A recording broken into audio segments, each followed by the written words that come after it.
नमस्कार, मैं श्यामगिरी। आप देख रहे हैं टीएफडी इंडिया न्यूज 24। टीएफडी इंडिया न्यूज 24 में आप सभी दर्शकों का स्वागत है। इंडिया गठबंधन ने प्रधानमंत्री मोदी को घेर लिया है, पूरी तरह से जकड़ लिया है और डर इतना मोदी को अब कि मोदी बिहार न जाकर के तमिलनाडु जाना पड़ा उन्हें। मोदी को, प्रधानमंत्री को कह सकते हैं। अब सम्राट चौधरी सीएम बन गए, भाजपा और जेडीयू में बवाल करा दिया बन करके। न भाजपा ही उनको मान रही है और न ही जेडीयू वाले मान रहे हैं। अब कम से कम वो भाजपा कहे तो भाजपा में तो खुशी होनी चाहिए, तो भाजपा में भी लोग नाराज हैं कि दूसरे दल से आए हुए नेता को सीएम बना दिया मोदी ने। और नीतीश कुमार की पार्टी जेडीयू में इसलिए नाराज है कि सम्राट चौधरी को क्यों बनाया। अब नीतीश को बेटे भी बगावत कर गए कि हम उसमें कोई पद नहीं लेंगे, कोई पद नहीं लिया उन्होंने और सभी विधायक नाराज है 85 के 85। अब ऐसे में इंडिया गठबंधन भी चुनौती बन गया, क्योंकि 3 दिन का विशेष सत्र पार्लियामेंट का अब मोदी के लिए तो संकट आ गया, क्योंकि 3 दिन और 3 विधेयक पास करना है और संविधान संशोधन करना है। संविधान संशोधन करने के लिए नरेंद्र मोदी को 363 सीटें चाहिए, 363 चाहिए, और एनडीए गठबंधन के पास 293 ही है। और उस पर से चंद्रबाबू नायडू बगावत कर बैठेंगे, क्योंकि वो अभी साउथ से आते हैं और साउथ का हक मारा जा रहा है। तो चंद्रबाबू नायडू के 18 सांसद 24 घंटा में पाला पलट सकते हैं। तो मोदी सरकार फंस गए। मैं इस पर जो खबरें आई हैं, मैं आप दर्शकों को बताऊं, जो बहुत जरूरी है बताना आप दर्शकों को, कि इस पर खबर क्या निकल रही है कि महिला, न्यूज 18 कह रहा है कि न्यूज 18 के सोर्सेज से यह खबर बता रहा हूं कि महिला आरक्षण और परिसीमन, क्या एनडीए के पास है संविधान संशोधन के लिए जरूरी जादुई आंकड़ा, जादुई नंबर? क्या विपक्ष बनेगा रोड़ा? अब भाजपा के पास बहुमत तो है नहीं और ना एनडीए के पास बहुमत है। विपक्ष आपको क्यों समर्थन करे? विपक्ष क्यों समर्थन करे आपको? ऐसे में आगे कहा जा रहा है कि नारी शक्ति बंधन अधिनियम को 2029 तक लागू करने के लिए सरकार लोकसभा सीटों को 816 करने और इसे जनगणना से अलग करने की तैयारी में है। हालांकि एनडीए के पास बहुमत है, लेकिन संविधान संशोधन के लिए जरूरी 2/3 बहुमत जुटाना एक बड़ी चुनौती है। विशेष रूप से ओबीसी कोटा और उत्तर दक्षिण राजनीतिक संतुलन को लेकर विपक्ष के कड़े तेवर सरकार की राह मुश्किल बना सकते हैं। समझे आप लोग? नहीं समझे, फिर से समझिए, बहुत जरूरी है। कहा जा रहा है कि महिला आरक्षण और परिसीमन, क्या एनडीए के पास संविधान संशोधन के लिए जादुई नंबर है? कहा जा रहा है नारी शक्ति बंधन अधिनियम 2029 तक लागू करने के लिए सरकार लोकसभा में 816 सीटें करने के लिए जागरण से अलग करने की तैयारी में है, जनगणना से अलग करने की। आप सोचिए कि महिला आरक्षण बिल से इसका क्या ताल्लुकात है? महिला आरक्षण बिल तो 2023 में ही पास हो गया था, तो आप दीजिए ना आरक्षण। 543 लोकसभा की सीटों में आप आरक्षण दे दीजिए। तो आप संविधान संशोधन क्यों करना चाहते हैं? और करना चाहते हैं तो परिसीमन कराइए। आप तो परिसीमन कराएंगे नहीं और ला रहे हैं यह इसके जरिए साउथ के हक को मार करके, और यह अपनी सत्ता को बरकरार करने के लिए यह साजिश चल रहे हैं, बल्कि महिलाओं को जगह देने के लिए नहीं, बल्कि देश के साथ धोखा करने के लिए, देश पर कब्जा करने के लिए। तो विपक्ष हमलावर है। आगे सत्य हिंदी कहता है के हवाले से बता रहा हूं कि सत्य हिंदी कह रहा है कि महिला आरक्षण के नाम पर लोकसभा सीटें 850 करने वाला संविधान संशोधन खतरनाक।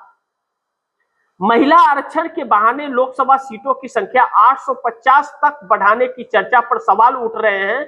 क्या इसके बहाने से सरकार मनमाना डिलिमिटेशन करने का नियंत्रण चाहती है? इसके लिए संविधान संशोधन कितना खतरनाक हो सकता है? अब आप सोचिए कि अगर आप लखनऊ में हैं तो कानपुर और लखनऊ आपको कानपुर में कर दे वोट डालने के लिए, आप मुस्लिम वर्ग से हैं या दलित वर्ग से, आपको कानपुर में कर दे, लखनऊ में है रहते हैं आप, कानपुर में आपको वोट डालने के लिए कर दे, तो आप जाएंगे कानपुर वोट डालने के लिए? सोचिए, यह ऐसी चाल कि जहां विपक्ष के वोटर हैं उनको इधर से उधर कर दे कि वो जाए ही ना। SIR इसी के तहत कराया गया था। इसको लेकर के योगेंद्र यादव कहते हैं, बड़ी महत्वपूर्ण चीज योगेंद्र यादव ने कहा, अच्छे सोशलिस्ट है वह। योगेंद्र यादव कहते हैं कि अभी अभी मुझे संविधान 131वां संशोधन विधेयक 2026 की एक प्रति मिली है, उसका विधेयक में का वो कॉपी मिला है, जिसे इस सप्ताह संसद के विशेष सत्र में पेश किया जाना है। यह सबकी आशंकाओं से भी बदतर है। यह राज्यों के लिए सीटों के पूर्ण वितरण और निर्वाचन क्षेत्रों के मनमाने ढंग से सीमांकन के लिए रास्ता खोलता है। जैसे ही उम्मीद थी, महिलाओं के प्रतिनिधित्व को आगे बढ़ाने के नाम पर यह मूल रूप से सिर्फ परिसीमन और सुविधाजनक बनाने और लोकसभा का आकार बढ़ाकर के 815 करने का एक कदम है। लेकिन प्रधानमंत्री और मंत्रियों के आश्वासन के विपरीत इस विधेयक में ऐसा कुछ भी नहीं है जिससे प्रत्येक राज्य के लिए सीटों का वर्तमान अनुपात बरकरार रहे। यह विधेयक 1971 के आधार पर लागू मौजूदा रोक को हटाता है। इसके आगे कह रहे हैं को हटाता है, हटा देता है, जबकि सरकार ने इससे संबंधित कोई सुरक्षा उपाय का वादा नहीं किया था। इससे भी बुरी बात यह है कि पुनर्निर्धारण के लिए किस जनगणना के आधार बनाया जाएगा, इस बारे में निर्णय लेने के लिए अधिकार संविधान से छीनकर कानून के दायरे में अर्थात साधारण संसदीय बहुमत के दायरे में दे दिया गया है। वास्तविक पुनर्वितरण और सीमाओं का निराधार परिसीमन आयोग द्वारा किया जाएगा, जिसके बारे में संविधान मौन है और इसे न्यायालय में चुनौती नहीं दी जा सकती। आप न्यायालय में भी जाकर के नहीं कह सकते कि भैया मैं तो दिल्ली में रहता हूं और लखनऊ कैसे जाऊंगा वोट डालने, आप इसके लिए कोर्ट में नहीं जा सकते। तो यह सब अपने हिसाब से बना रहे थे। ऐसे में चंद्रबाबू नायडू भी इस सरकार से फटकते हुए कहा जा रहा है कि 24 घंटे में चंद्रबाबू नायडू भी एनडीए से पाला बदल सकते हैं 18 साल से 2 साल। दूसरा, सम्राट चौधरी सीएम बन गए और भारतीय जनता पार्टी और जेडीयू में बवाल करा दिए। अब सम्राट चौधरी मुख्यमंत्री का शपथ तो ले लिए और विजय चौधरी विजेंद्र यादव डिप्टी सीएम बन गए, लेकिन विजय चौधरी और विजेंद्र यादव विधायक दल की बैठक में नेता नहीं चुने गए। तो नेता नहीं चुने गए तो कैसे शपथ ले लिया? ठीक है, मंत्री पद का शपथ ले लिया, तो नेता कैसे बन गए? वो जेडीयू की बैठक ही नहीं बुलाई गई, रद्द कर दिया गया बैठक। जब नीतीश कुमार यह देख लिए कि जेडीयू के नेता बगावत कर रहे हैं सम्राट चौधरी के नाम पर, तो बैठक ही नहीं बुलाया गया, सीधा एनडीए की बैठक बुला ली गई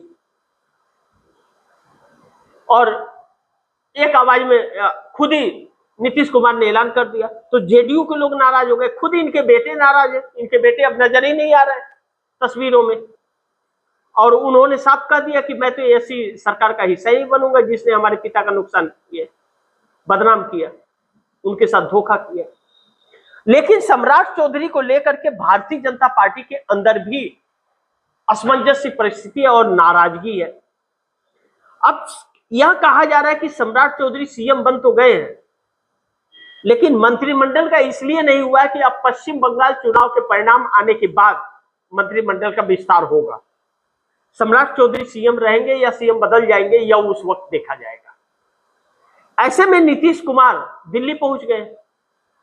अब नीतीश कुमार दिल्ली पहुंचे, इंडिया गठबंधन की बड़ी बैठक चल रही है और चंद्रबाबू नायडू पाला बदलने के फिराक में अब है, क्योंकि साउथ में बहुत भयानक आंदोलन का आगाज होता हुआ नजर आ रहा है। तमिलनाडु के सीएम स्टालिन ने इसका मतलब शुरुआत भी कर दिया, सबको आह्वान कर दिया कि यह सरकार, मोदी सरकार जो है साउथ के साथ धोखा दे रही है साउथ को।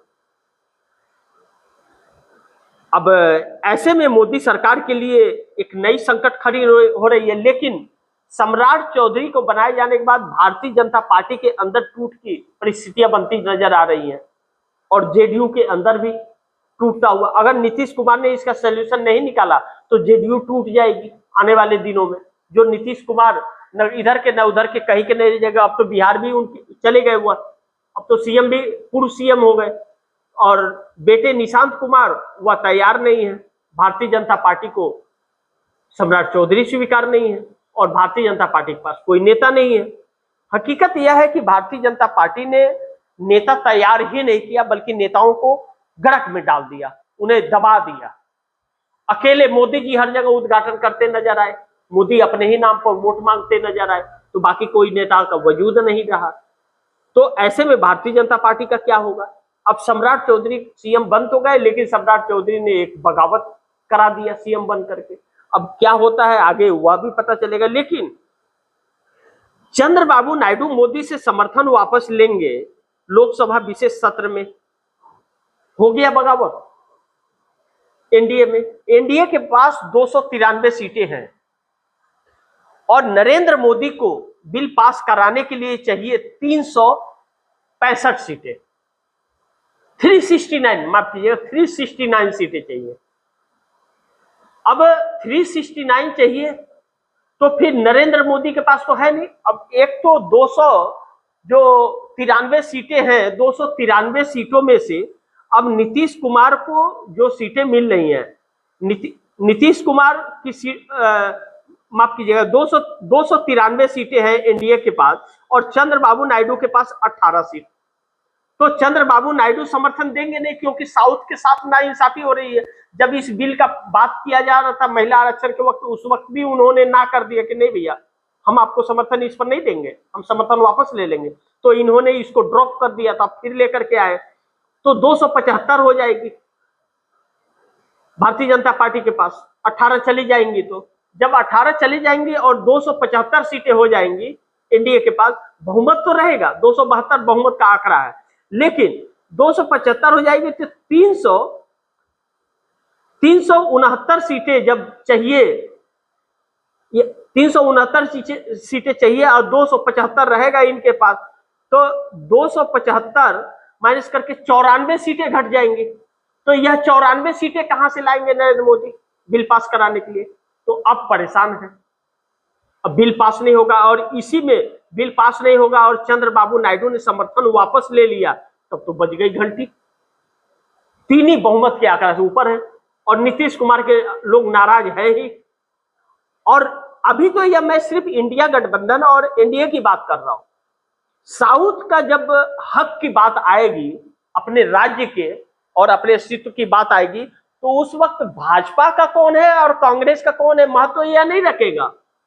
भाजपा के जो सांसद हैं साउथ से चुन करके आए हुए, वह भी तो भारतीय जनता पार्टी का साथ नहीं देंगे, उनके लिए भी तो वहां बगावत हो जाएगा। तो वह पार्टी तो बाद में है, पहले अपना राज्य है, राज्य रहेगा तभी तो वह चुनाव लड़ेंगे। इधर समर्थन दे भी दिए तो उनको वोट कौन देगा, उधर लोग दौड़ा लेंगे। तो ऐसे में इस सरकार के पास बहुमत ही नहीं है, तो ऐसा बिल क्यों लेकर के आई? अब मैं आपको दर्शकों को बताता हूं यह बिल क्यों ले आई। क्योंकि इंडिया गठबंधन के पास 250 प्लस हो गया है, अब ताकतवर हो गई है भाजपा से, और भाजपा के लोग ही इस पर सभी समर्थन नहीं देंगे मोदी को। अब ऐसा ही है कि नरेंद्र मोदी ने, जैसा मैंने या आप दर्शकों को बताया कि नरेंद्र मोदी क्या कह रहे हैं, इसमें क्या कहा जा रहा है, महिला का नाम लिया जा रहा है, महिला आरक्षण का। तो महिला आरक्षण और परसिमन में क्या लेन देन है? महिला आरक्षण देना है आपको तो 2023 में बिल पास हो गया, विपक्ष ने भी समर्थन किया था, तो आप 543 सीटों में महिला को आरक्षण दे दीजिए, तो वह नहीं दे रहे हैं। मोदी सोच रहे हैं कि हिंदी भाषी जगहों से अपनी सत्ता की भूख पूरी हो जाए, साउथ की जरूरत न पड़े, और देश की इकोनॉमी चलाने के लिए साउथ की जरूरत पड़ेगी इनको। तो ऐसे में साउथ ने बगावत कर दिया है। लेकिन एनडीए का टकराव जो अब हो गया है, सरकार संकट में आ जाएगी इससे। इन्हीं चीजों के मद्देनजर नरेंद्र मोदी गए हुए थे वहां भी, तमिलनाडु भी, लेकिन कोई फायदा नहीं हुआ। अब ऐसे में चंद्रबाबू नायडू उधर क्या नाम है कि बगावत कर देंगे अब। और दूसरी चीज कि बिहार के अंदर जेडीयू नाखुश है, भाजपा भी नाखुश है, तो भाजपा में भी खरमंडल हो गया और जेडीयू में भी खरमंडल हो गया। अब जेडीयू में खरमंडल हो गया तो जेडीयू ये चाहती ही नहीं है कि भारतीय जनता पार्टी का सीएम हो, चाहे सम्राट हो चाहे कोई भी हो। पूरी तरह से पार्टी एकजुट है उधर निशांत कुमार के साथ, और इधर क्या है, मोदी जी खरमंडल डाल रहे हैं। अब नीतीश कुमार ही पहुंचे, तो जब नीतीश कुमार के बेटे ने भी बगावत कर दिया और नीतीश कुमार के नेता भी बगावत कर रहे हैं, वह भाजपा पसंद नहीं है उन्हें, उनके वोटर्स भी नहीं है, तो 85 विधायक और 12 सांसद है। तो अब नीतीश कुमार दिल्ली में बैठ करके क्या मोदी के साथ में हर कीर्तन करेंगे जब चंद्रबाबू नायडू साथ नहीं देंगे? तो एक बहुत सी उलझन, लेकिन इस परिसीमन पर बिहार को नुकसान नहीं है, बिहार को फायदा है। लेकिन बिहार को फायदा तो है, लेकिन बिहार में भारतीय जनता पार्टी अपने अनुसार करेगी, इधर का उधर और उधर का इधर। भारतीय जनता पार्टी के ऊपर असल में भरोसा नहीं है, इसलिए भारतीय जनता पार्टी बहुमत खोती हुई नजर आ रही है, अपनी सत्ता खोती हुई नजर आ रही है। तो अपने सत्ता को बरकरार रखकर एक साजिश के तहत इस देश पर कब्जा करने की यह कवायद चल पड़ी है, जो एक चुनौती है। इस वक्त अगर रोका नहीं गया तो यह देश आरएसएस का गुलाम बन जाएगा, और ऐसे में इंडिया गठबंधन चुनौती बना। अब मूल चीज बता दूं आप दर्शकों को कि कांग्रेस के 99, 37 उनके समाजवादी पार्टी के अखिलेश यादव के, स्टालिन के और ममता बनर्जी के सांसद अगर एकजुट हो गए तो यह बिल पास नहीं होगा, अगर शरद पवार और उद्धव ठाकरे ने समर्थन भी कर दिया तो। लेकिन आज इंडिया गठबंधन की बैठक हो रही है, जो फैसला हो रहा है, तेजस्वी यादव भी मौजूद है, उद्धव ठाकरे के और शरद पवार की बेटी सुप्रिया सुले भी मौजूद है, और ममता बनर्जी के लोग भी मौजूद है। पूरा इंडिया गठबंधन एकजुट है, बैठक कर रहा है, जो विशेष सत्र के अंदर पार्लियामेंट के अंदर जाकर के एकजुटता दिखानी है। ऐसे में भारतीय जनता पार्टी कहीं ऐसा ना हो कि इसी विशेष सत्र में सरकार खो बैठे, क्योंकि चंद्रबाबू नायडू समर्थन वापसी की तरफ बढ़ रहे हैं। ऐसे में आप दर्शकों की क्या राय है, क्या सुझाव है, कमेंट बॉक्स में जरूर दीजिएगा। इस खबर को ज्यादा से ज्यादा शेयर कीजिए, अपने दोस्तों को भी कहीं आगे शेयर करें, और आपने अगर टीएफडी इंडिया न्यूज 24 को सब्सक्राइब नहीं किया, सब्सक्राइब कर लीजिए। अपने दोस्तों को भी कहिएगा टीएफडी इंडिया न्यूज 24 को सब्सक्राइब करें। मिलते हैं अगली खबर के साथ, तब तक के लिए नमस्कार।